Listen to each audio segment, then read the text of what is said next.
Thank you so much. So, the question is, will you stay awake for the sleep talk?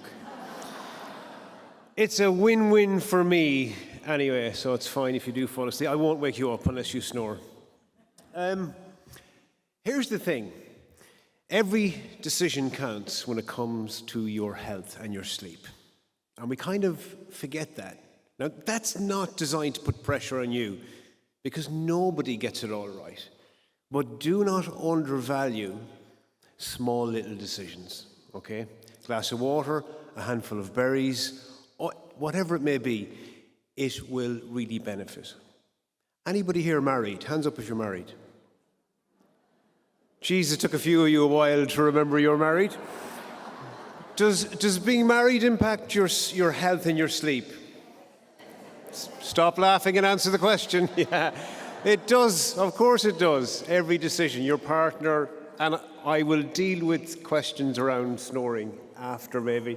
I have a feeling I'll have a lot of questions. I'm going to cover, I think we all know how restorative, how important it is. And I could really delve into the science of that, but I just don't have that much time. The first thing I'd like to do is smash through some myths about sleep. People think, I have to get this amount every night. He said 7.5 hours, I have to get that. We're very different, okay? And more and more we're looking at watches, we're looking at wearables that give us data that's questionable sometimes. So the idea of perfect sleep every night, let go of that. Sleep is the ultimate act of letting go of the day, letting go of what I didn't get done, all of that. So let go of the idea of I need perfect sleep every night, okay? We'd assess it over the course of a week or 10 days. Zoom out when it comes to sleep. The other thing is, how many of you wake up in the middle of the night? Nearly everyone in there. Okay, if I asked you, what time do you wake up at? Yeah, you all know the time. How do you know the time?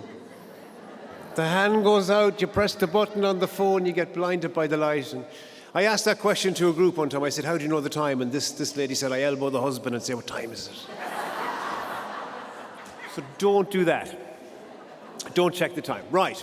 You fall back asleep and then you say, but sure, it was just a light sleep and it was no good. The other myth is that light sleep is not as good as deep sleep.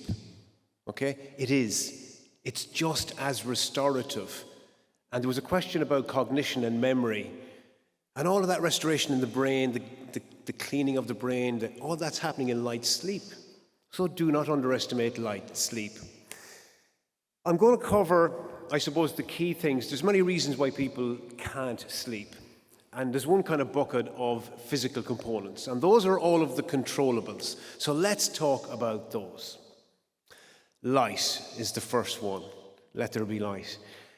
Have you ever been outside all day and then that night you've no problem sleeping? What did your mammy tell you that was? Get out into that fresh air. We were ordered out, right? Well, that's the lovely light. When we get lots of light, we get lots of serotonin. Serotonin is used to make the sleep hormone melatonin in the brain. Isn't that fantastic? Has anyone tried melatonin? Where'd you get it? Okay, you don't need to answer that. So we need to get outside, engage. We've removed ourselves from the things that protect us as humans. And that is other humans, community. The power of connection is huge. And the other thing is nature. So get outside, even if it's, for 10 or 15 minutes at a time. It aligns the circadian rhythm, the supercomputer in the brain, the timer, all of those systems align through light. So get lots of light. Tea and coffee. Caffeine can keep you awake. And we all love, put on the kettle, cup of tea and right. So caffeine takes about 8 hours for half of it to be eliminated. So be mindful. My cutoff point for caffeine is 12 or 1 o'clock. That's it. Okay? Routine. Routine is crucially important when it comes to sleep. Now, we all know that with our children and grandchildren, right? Don't wind them up. Wind them down in the evening, right? So they have a lovely routine of food and playtime, shower, pajamas, brush the teeth, bedtime story, and sleep. Isn't that lovely? Do you all have that nice routine? No, you don't. You arrive in bed like this. Oh my God, I'm wrecked. What a day. What day is today? Did I take out the bins? Did you walk the dog? I forgot to take the chicken out of the freezer now. Tomorrow I have to email her. Jeez, I can't sleep. What'll I do? Start looking at cat videos on Facebook for 2 hours. As my father said to me, I'm not worried about the problem you have, I'm worried about the solution. So looking at the phone is not a great solution, okay? It's difficult. You need to look at the therapies. Cognitive behavioral therapy, CBTI, is the gold standard when it comes to insomnia. Unless you give your mind something to do, it will start to worry. Because, as humans, if we can look into the future and predict the future, that's served us as, it's an evolutionary advantage. But if it's taking away your sleep, then really it's an issue. So your wind-down routine is important. Now, here's the other thing. When it comes to sleep, I would say zoom out. We're very much focused on last night. I didn't get a good night. Tonight, now I have to get a good night. The more you focus on sleep, the more elusive it becomes. There's a condition called orthosomnia. Those people who are obsessed with the numbers, with the Fitbits and all that kind of thing, right? So my advice is zoom out. Now, within the physical components, let's talk about exercise. Exercise is incredible. I will touch on stress as well. But the benefit, in terms of stress management is absolutely huge. When we exercise, a byproduct of energy production, because we're producing energy, a byproduct is something called adenosine. Now, adenosine, we know as sleep pressure. The two things that put you to sleep at night are 1, melatonin, and 2, sleep pressure. The groggy feeling in the morning is the adenosine floating around. So it's when we exercise, the body and brain keep track by chucking more adenosine in, and that's what pushes you down to sleep. Okay? So physical activity, in my mind, many people come to me with sleep issues, and they're stressed out of their mind, sitting down all day, they're not exercising, they're drinking too much coffee, etc., right? Me as a sleep coach, I don't go into the bedroom at night saying, you're doing a great job there, keep sleeping, right? I ask people to make adjustments in their life, and a huge part of that is being more physically active. That is absolutely crucial. Sleep environment.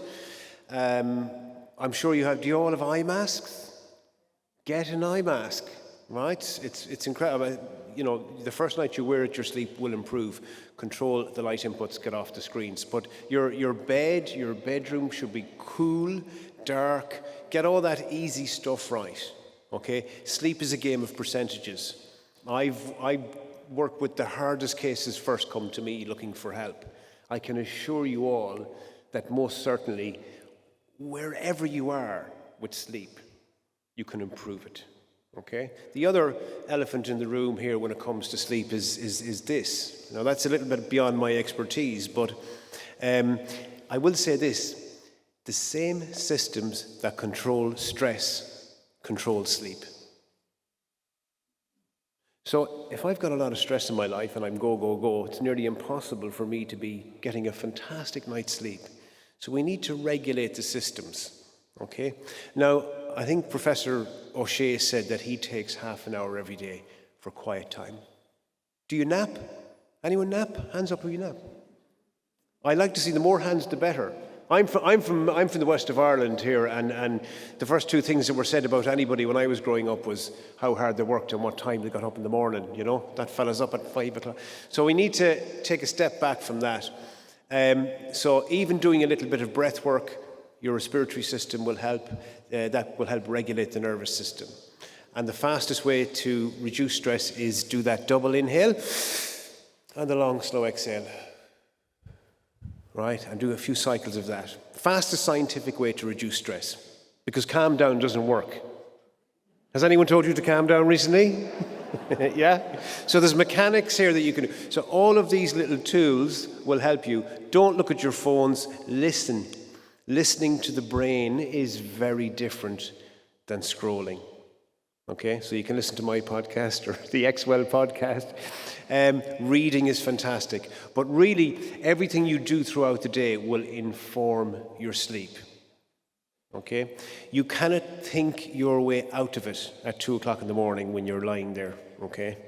I'm a great believer in taking action. Yeah? You cannot think your way into better living. You have to live your way into better thinking. Right? So I'd like to thank Noel McCaffrey for asking me here. The room of speakers that we've had, they're thought leaders. They are the absolute peak. They're the best of the best at what they do. So for Noel, thank you very much for asking me. And if you have any questions, maybe? Just after waking up there, sorry.